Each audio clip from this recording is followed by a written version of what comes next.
సృష్టి Varma first week Bigg Boss house నుంచి eliminate అయింది. ఇది చాలా మందిని షాక్ గురి చేసింది. అసలుకు అందరూ ఎక్స్పెక్ట్ చేసినారు ఫ్లోరా సైని ఈ వీక్ లో ఎలిమినేట్ అవుతుందని, కానీ ఎలిమినేషన్ మొత్తం చేంజ్ అయింది. అసలుకు ఫ్లోరా సైని పర్ఫార్మెన్స్ ఈ వీక్ లో అంతగా ఏం లేదు కదా. ఒక్క కొట్లాట ఏదైతే సంజన గారితో ఉందో దాంట్లోనే ఉంది. దాని తర్వాత ఏం లేదా అంటే సృష్టి వర్మ పర్ఫార్మెన్స్ కూడా ఏం లేదు. కానీ ఓటర్స్ మాత్రం ఎక్కువ ఫ్లోరా సైనికి ఓట్లు వేయడం జరిగింది. అందుకు సృష్టి వర్మ ఓడిపోయింది. దానికి సంబంధించి నేను ఈరోజు ఒకటి చిన్నది రీల్ పెట్టినాను ఇన్స్టాగ్రామ్లో అండ్ చిన్నది యూట్యూబ్ షార్ట్ పెట్టినాను యూట్యూబ్లో. ఒకటి కామెంట్ ఏమని పెట్టినాడు తెలుసా, ఉన్నా సృష్టి వర్మ ఎలిమినేట్ అయింది కదా, జానీ మాస్టర్ని పోయి చికెన్ బిర్యానీ అడుగుదాం పన్నా అని పెట్టినాడు. ఇట్ట కాదు, ఇట్టున్నందుకు కాదు, అసలుకు నాకు వచ్చే సబ్స్క్రైబర్లు కూడా రాకుండారు, అందుకే వ్యూస్ పోకుండా ఉన్నాయి. నా సబ్స్క్రైబర్లు ఇట్టనే ఉన్నారు, అంతా అవులై మనుషులు ఉన్నారు. ఈ రకంగా అవులై చేస్తారా? యాక్చువల్గా సృష్టి వర్మ కనీసం అంత పెద్ద బిగ్ బాస్ ఇల్లు కట్టినప్పుడు ఆ ఇల్లు చూడడానికే 10-15 రోజులు టైం పడుతుంది. యాక్చువల్గా అయితే పడుతుంది, కానీ ఒక వారంలోనే ఫస్ట్ వీక్లోనే వాళ్ళు బట్టలు దడుచుకునే టైం కూడా ఇవ్వకుండా వాళ్ళని ఎలిమినేట్ చేయడం అనేది నాకైతే కొంచెం మంచిగానే అనిపించలేదు. ఎందుకంటే ఒక వారం తర్వాత సెకండ్ వారం నుంచి ఎలిమినేషన్స్ ఉంటే బాగుండేది. ఫర్దర్గా డబల్ ఎలిమినేషన్ చేసినా కూడా బాగుండేది అని అనిపించింది. ఒక వారంలో వాళ్ళని వాళ్ళు ప్రూవ్ చేసుకోవడానికి కూడా ఏముండదు. వాళ్ళు ఏదైనా అంటే సెటిల్ కావడానికే టైం ఉండదు. కొత్త ప్లేసు, కొత్త వాళ్ళు, కొన్ని వర్కౌట్ అవుతాయి, కొన్ని వర్కౌట్ కావు, వచ్చే ఎక్కువ టైం ఉండదు. కాబట్టి బెటర్ సెకండ్ వీక్లో ఉంటే మంచిగా అనిపించింది. మీకేమనిపించిందో కామెంట్ రూపంలో మీ అభిప్రాయాన్ని తెలియజేయండి. ఈరోజు నాగార్జున గారు ఎవరెవరికి వార్నింగ్ ఇచ్చినారు, ఎవరెవరికి గువ్వలు గుయ్యి అన్నాయి, దాని గురించి మనం మాట్లాడుకుందాము. హైప్ అనే ఆప్షన్ ఉంటుంది, ప్లీజ్ సపోర్ట్ చేయండి. అండ్ వీడియోను డెఫినెట్గా లాస్ట్ వరకు చూసి మీ అభిప్రాయాన్ని మాత్రం కామెంట్ రూపంలో తెలియజేయండి. ప్రతిరోజు నా ఛానల్లో వీడియోస్ అనేటివి రావడం జరుగుతుంది. యూట్యూబ్ షార్ట్స్ ఉంటాయి, ఇన్స్టాగ్రామ్ షార్ట్స్ ఉంటాయి. ప్లీజ్ సపోర్ట్ చేయండి. ఇన్స్టాగ్రామ్లో వాయిస్ ఆఫ్ మికీ అనే నాది ఇన్స్టాగ్రామ్ ఛానల్ ఉంది, ప్లీజ్ సపోర్ట్ చేయండి. ఫస్ట్ టైం మీరు నా వీడియో చూస్తుంటే మర్చిపోకుండా ప్లీజ్ లైక్ మాత్రం చేయండి. ఈరోజు నాగార్జున గారు వచ్చారు, సూపర్ షర్ట్, సూపర్ సాంగ్, అంతా ఫారిన్ వాళ్ళే ఉన్నారు అమ్మాయిల పక్కన. నాగార్జున గారు బ్లూ షర్ట్ సూపర్గానే, క్లాస్, మామూలు క్లాస్ కాదు. ఆయన ఎవర్ గ్రీన్, ఎప్పుడు చూసినా అట్టనే ఉంటాడు.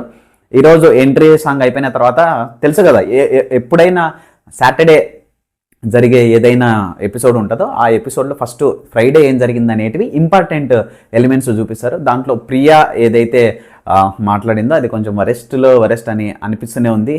మన మాస్క్ మ్యాన్ హరీష్ చేసినది కూడా అది వరెస్ట్ అని అనిపించింది. బెస్ట్గా మనం మాట్లాడుకోవాల్సింది రీతు చౌదరి ఏడ్చింది. ఎందుకంటే రీతు చౌదరి మాటిమాటికి వంట రూమ్లో పోయి వీళ్ళ భోజనం అందరి భోజనం చేస్తుంది, మాటిమాటికి ఎక్కువ తింటుంది. కాబట్టి జనాలు కదా, మాస్క్ మ్యాన్ ఆమెను కామెడీగా అన్నాడో మరి సీరియస్గా అన్నాడో, ఆయన ఏ సెన్స్లో అన్నాడు, ఎందుకంటే ఆయన ఏది ఒప్పుకునే తట్టలేడు. తప్పు చేసినా నా తప్పు కాదయ్యా స్వామి, నేను మోనార్కును, ప్రకాష్ రాజ్ కంటే ఎక్కువ నేను అనేటట్టు ఉన్నాడు. ఆయన మాటలు ఆయన ఎవరో మనం తర్వాత మాట్లాడదాం. ఫ్రైడే ఎపిసోడ్లో మాత్రం రీతు చౌదరి కొంచెం ఎమోషనల్ అని అనిపించింది. కానీ అదే రీతు చౌదరి ఈరోజు జరిగిన ఎపిసోడ్ ఏదైతే ఉందో దాంట్లో మాస్క్ మ్యాన్కు అందరూ అగైనెస్ట్గా చెప్పినా కూడా ఆమె మాత్రం మాస్క్ మ్యాన్కు సపోర్ట్ చేసి చెప్పడం జరిగింది. దాని తర్వాత నాగార్జున గారు వచ్చారు. నాగార్జున గారు వచ్చిన తర్వాత అందరినీ పేరున వాళ్ళని పిలిచి వాళ్ళు ఎట్లున్నారు, ఏం కథ, వాళ్ళు చేసిన మిస్టేక్లు ఏందని చిన్నగా ఒక్కొక్కరితో మాట్లాడడం జరిగింది. మాట్లాడిన తర్వాత స్టార్ట్ అయింది అసలు సిసలైన స్టోరీ. ఫస్ట్ వీక్లో జరిగిన ఏదైతే ఇన్సిడెంట్స్ ఉన్నాయో దాని గురించి మాట్లాడతానని చెప్పాడు. ఫస్ట్ ఫ్లోరా సైనిని లేమని చెప్పడం జరిగింది. ఫ్లోరా సైని సంజన గారి మధ్య అసలుకి ఏం జరిగింది, ఆమె సంజన గారు ఈమె పర్సనల్ మ్యాటర్ తీసి మాట్లాడింది. ఆమెను ఫ్రీ బర్డ్ అనింది. అబ్బా, ఫ్రీ బర్డ్ అంటే ఆమెకు ఆల్రెడీ ఫ్లోరా సైనికి ఒక పాస్ట్ ఆమెకి రిలేషన్షిప్ ఉంది. దాంట్లో ఆమె ఫిజికల్ అబ్యూజ్, అంటే వాళ్ళ లవ్వర్ ఎవరైతే ఉన్నారో ఆయన ఈమెను కొట్టేవాడంట. సో దానికి ఆమె చాలా డిప్రెషన్లో పోయి చాలా ఇష్యూస్ ఉన్నాయి. మేబీ అందుకనే ఆమె సెన్సిటివ్ అయింటుందేమో అని నాకు అనిపించింది. మీకేమనిపించిందో ప్లీజ్ ఒక మాట మీరు కామెంట్ రూపంలో తెలియజేయండి. అండ్ అందుకోసమే ఈమె సడన్గా ఫ్రీ బర్డ్ అనేది ఒక క్యాజువల్ వర్డ్ కదా, అందుకు నేను అన్నానంటే ఆ వర్డ్ ఆమెకి కొంచెం హర్ట్ అయింటుంది. ఎందుకంటే ఆ పర్టికులర్ వర్డ్ ఎందుకు ఇంత ఫ్రీ బర్డ్లో ఏముంది అంత హర్ట్ కావాలంటే, ఆ సిచ్యువేషన్లో ఆమె ఆలోచించింది ఏంటంటే ఆమెకు పాత జరిగిన జ్ఞాపకాలు ఏవైతే ఉన్నాయో ఆ జ్ఞాపకాలను బట్టి ఆమెకు కొంచెం బ్యాడ్ అని అనిపించింది. అండ్ దాని గురించి వాళ్ళకు డిస్కషన్ జరిగింది. సంజన గారు నిజంగా వరెస్ట్ అని అనిపించినారు, డెఫినెట్గా 100% వరెస్ట్ అని అనిపించినారు. ఆమె గేమ్ కొంచెం అటు ఇటుగా ఉంది, కొంచెం ఆమెకు ఎలివేషన్ వస్తున్నా కూడా కొన్ని విషయాలలో ఆమె పర్పస్ఫుల్గా చేస్తుంది, పర్పస్ఫుల్గా టార్గెట్ చేసి మాట్లాడుతుంది. కాబట్టి ఈమె ఫ్లోరా సైనిని ఏమనింది సంజన ఏం సంజన నువ్వు అట్లా చేసావు, ప్రతిసారి అట్లనే చేసావు. సంజన ఏమనింది ఫ్లోరా సైని అబ్యూజ్ చేస్తుందని చెప్పింది. యాక్చువల్గా ఆమె అబ్యూజ్ చేయలేదు. ఎప్పుడైతే ప్రియా శెట్టి బ్యాక్ బిచ్చింగ్ చేస్తుందని చెప్పిందో, బ్యాక్ బిచ్చింగ్ అది బ్యాడ్ వర్డ్ కాదు కదా, క్యాజువల్గా ఆ వర్డ్ యూజ్ చేస్తారు కదా అని చెప్పినారు. అని ఆమెకు సపోర్ట్ చేస్తే, లేదు ఈమె బ్యాడ్ వర్డ్స్ని సపోర్ట్ చేస్తుంది, కావాలనే నాతో కొట్లాడుతుందని ఆమె చెప్పడం జరిగింది. దీంట్లో దొరికిపోయింది సంజన. బట్ స్టిల్ ఆమె కొంచెం ఏడ్చి కథను మొత్తం తిప్పేసింది. నాగార్జున గారు కూడా ఏం ఎక్కువ మాట్లాడలేదు. బట్ ఈరోజు మనం ఇంకొక వ్యక్తి గురించి మనం మాట్లాడుకోవాలి.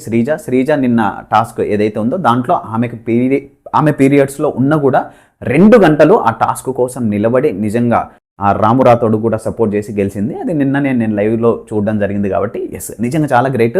అగ్ని పరీక్ష నుంచి ఈ రోజు వరకు శ్రీజ అన్న ప్రతి ఫిజికల్ టాస్క్ మాట్లాడే విధానంలో చాలా డేంజరస్ ఉంది. శ్రీజ కూడా ఎప్పుడో ఒకసారి వెళ్ళిపోతుంది ఈ విధంగా మాట్లాడితే, చాలా వరెస్ట్గా ఈరోజు కూడా అది ప్రూఫ్ అయింది. బట్ ఫిజికల్ టాస్క్ వచ్చేసరికి నిజంగా శ్రీజ లెక్క ఇంతవరకు అగ్ని పరీక్షలో కానీ అండ్ సెలబ్రిటీలలో కానీ ఎవ్వరు కూడా పర్ఫామ్ చేయలేదు. మీకేమనిపించింది శ్రీజ గురించి ఒక మాట కామెంట్ రూపంలో మీ అభిప్రాయాన్ని తెలియజేయండి. దాని తర్వాత నెక్స్ట్ సంజన గారిదే తప్పని డైరెక్ట్ అందరికి చెప్పడం జరిగింది, అది కూడా వాళ్ళు యాక్సెప్ట్ చేసినారు. దాని తర్వాత పొటాటో ఫ్రై గురించి యాక్చువల్గా మొత్తం పొటాటో ఫ్రైని పాడు చేసిందే ఈ శ్రీజ, ప్రియా శెట్టి, పవన్ కళ్యాణ్, డెబన్ పవన్, వీళ్ళు నలుగురు పాడు చేసి తనుజ మీద అనవసరంగా వాళ్ళు అనవసరంగా బ్లేమ్ చేసినారు తనుజాకి పాపం అన్నం తెలుదు పుణ్యం తెలుదు. ఆ విషయంలో మాత్రం శ్రీజాను మాత్రం నాగార్జున గారు మాట్లాడిన మాటలు నిజంగా శ్రీజాకు అస్సలుగా ఇంతవరకు వచ్చిన ఎలివేషన్ ఏదైతే ఉందో అది పోయింది.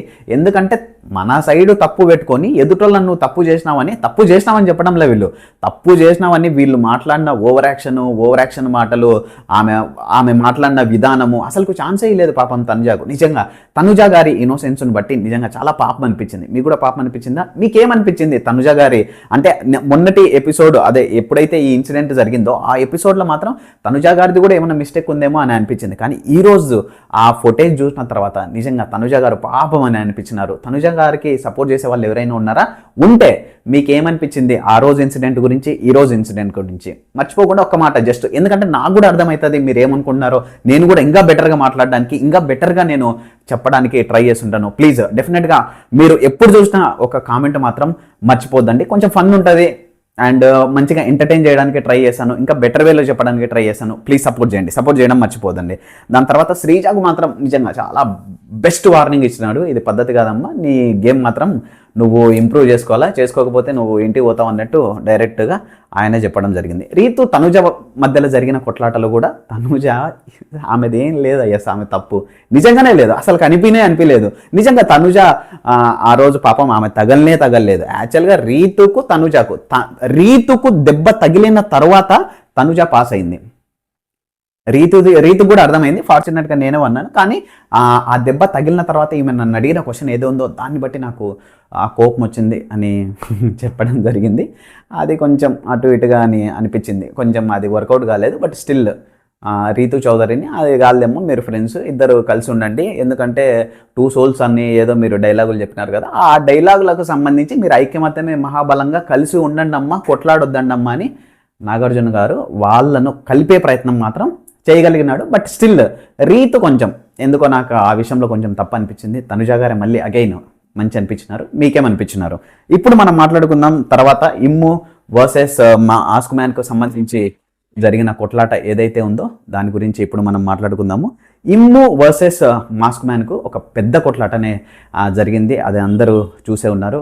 గుండంకుల్ కథ స్టోరీ ఏదైతే ఉందో ఆ గుండంకుల్ స్టోరీది జరిగింది. ఆ గుండంకుల్ది నాగార్జున గారు డైరెక్ట్ అడగడం జరిగింది మాస్క్ మ్యాన్ హరీష్ ఎవరైతే ఉన్నారో ఆయనని. అసలుకు గుండంకుల ఆయన క్యాజువల్గా మాట్లాడినాడు కదా, నువ్వు ఎందుకు అంత సీరియస్గా తీసుకున్నావు అంటే, లేదు నన్ను ఆయన ఫిజికల్గా కామెడీ చేసినట్టు నాకు అనిపించింది కాబట్టి నేను ఆ మాటను తీసుకోలేకపోయాను, నేను అందుకే సీరియస్ అయ్యాను, నేను అందుకే ఆయనను మాట్లాడినానంటే మొత్తము ఎంతమంది అయితే ఉన్నారో 15 మంది ఉన్నారు కదా, 15 మందిని నాగార్జున గారు అడగడం జరిగింది. ఇమ్మాన్యుయల్ కామెడీ చేసినాడా లేకుంటే సీరియస్గానే మాస్క్ మ్యాన్ అట్లా అన్నాడు గుండంకుల్ అంటే లేదు కామెడీ అంటే అని ఈయనకు షేమ్ పప్పు షేమ్ అయిపోయింది. ఎందుకంటే ఆ రోజు చాలా ఓవర్ యాక్షన్ చేసినాడు గుండంకుల్ అన్నదానికి. దాని తర్వాత ఆయన సైడ్ కూడా చెప్పుకున్నాడు, నేను ఎంట్రుకలు లేకుండా ఈడికి వచ్చినాను, నేను అగ్ని పరీక్షలో నా ఎంట్రుకలు తీసేసుకొని వచ్చినా, నాకు హెయిర్ అంటే ఎవరికైనా ప్రెస్టేజ్ ఉంటుంది, అది లేకుండా నేను వచ్చినాను, అంత ఇదే వచ్చినాను కాబట్టి ఆ మాట అంటే నేను తీసుకోలేకపోయినా అని కొంచెం కవర్ డ్రైవ్ కొట్టాలనుకున్నాడు విరాట్ కోహ్లీ లెక్క. బట్ అది బ్యాట్కు సరిగా తగల్లే పొరపాటున కూడా తగల్లే. దాని తర్వాత బర్నీని ఇమ్మాన్యుయల్ను ఈయన నేను 3 ఆడోళ్ళతో ఆడుతున్నాను, 1 తనుజ, 2 బర్నీ, 3 ఇమ్మాన్యుయల్ అని ఏదైతే మాట అన్నాడో ఆ మాటకు నాగార్జున గారు మాత్రం నిజంగా చాలా చాలా స్ట్రాంగ్ వార్నింగ్ లాగా మాట్లాడినారు. బట్ నవ్వుతూ ఆయనకు వార్నింగ్ ఇచ్చినాడు. దాని తర్వాత ఈయనకు మాట్లాడడానికి ఏం లేక నేను వెళ్ళిపోతాను, ఎప్పుడైతే మనిషి దగ్గర పాయింట్ లేకుండా ఉంటుందో నేను వెళ్ళిపోతా అంటాడు. నాకొద్దు ఈ కన్వర్జేషన్ అంటారు. వాళ్ళు కరెక్ట్గా ఉన్నప్పుడు మాత్రమే వాదించాలని ట్రై చేస్తారు, కానీ ఎప్పుడైతే నిజం బయట పడతాదో నేను వెళ్ళిపోతా, ఇంకా నేను మాట్లాడను, నాకు ఇంతే, ఇంకా నేను దీన్ని ఇంకా పెంచలేను, ఇట్లాంటి మాటలు వస్తాయి.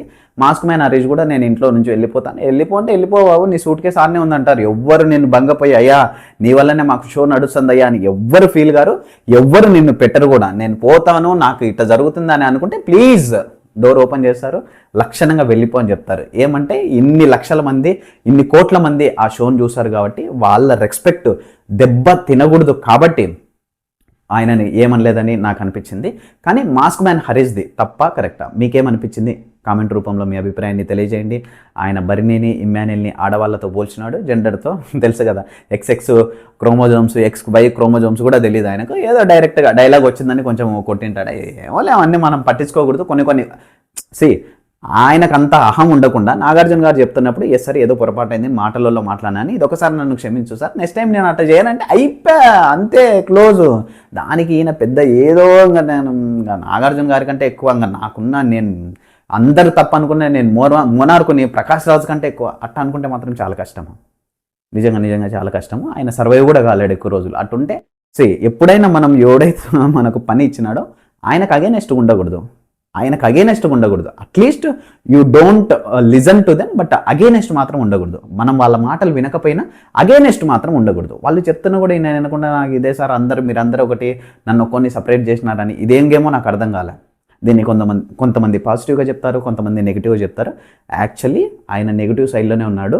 మాస్క్ మ్యాన్ మాట్లాడిన మాటలన్నీ కొంచెం మన భాషలలో బల్పుకు సంబంధించిన మాటలు, అంత బల్పుగా మాట్లాడితే ఎవ్వరికి యాక్సెప్టెన్సీ ఉండదు, ఎవ్వరు యాక్సెప్ట్ కూడా చేయరు. బట్ స్టిల్ బిగ్ బాస్లో ఆయన కంటిన్యూ చేస్తారు, ఎందుకంటే ఇట్లాంటి వాళ్ళని చాలా మందిని చూసింటారు కాబట్టి. కొన్నిసార్లు మనిషి ఆడిపోతే ఆటోమేటిక్గా ఆ మనిషి మంచోడే, కానీ ప్రవర్తన అప్పుడప్పుడు అటు ఇటు జరుగుతుంటుంది. మాస్క్ మ్యాన్ చెడ్డోడు కాదు, ఆయన ప్రవర్తన కొంచెం అటు ఇటుగా ఉంది. సరి చేసుకుంటే ముందు పోతాడు, సరి చేసుకోలేకపోతే ఇంటికి పోతాడు, రెండిట్లో అదొకటి ఉంటుంది. ఓకే, ఈరోజు జరిగిన ఏదైతే ఎపిసోడ్ ఉందో ఆ ఎపిసోడ్లో హైలైట్ ఎలివేషన్ ఎవరికైనా దక్కిందా అంటే తనుజ గారికి దక్కింది. దాని తర్వాత ఎప్పుడైతే రీతు కొంచెం సపోర్ట్ చేసి మాస్క్ మ్యాన్కి మాట్లాడిందో రీతు చౌదరికి కూడా కొంచెం సపోర్ట్ దొరికిందని అనిపించింది.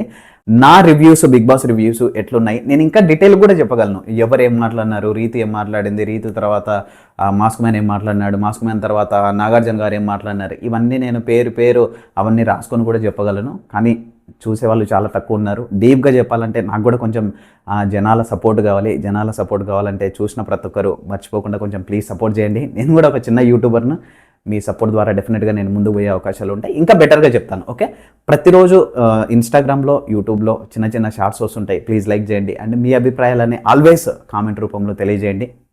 తొందరలోనే ఒకటి చిన్నది గ్రూప్ కూడా క్రియేట్ చేస్తాను ఇన్స్టాగ్రామ్లో యాజ్ వెల్ యాజ్ వాట్సాప్లో. ప్లీజ్ సపోర్ట్ చేయండి. Thank you. మర్చిపోకుండా ఈ వీడియో కింద హైప్ అనే ఆప్షన్ ఉంటుంది, 3 times హైప్ చేయండి, లైక్ కూడా చేయండి. Thank you very much. రేపటి ఎపిసోడ్తో మళ్ళీ కలుద్దాం.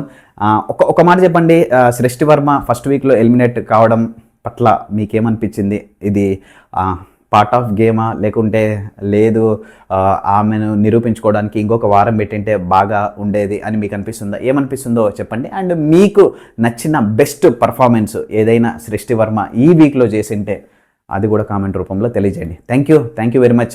లైక్ చేసిన ప్రతి ఒక్కరికి థ్యాంక్ యూ, అండ్ హైప్ చేసిన ప్రతి ఒక్కరికి థ్యాంక్ యూ వెరీ మచ్.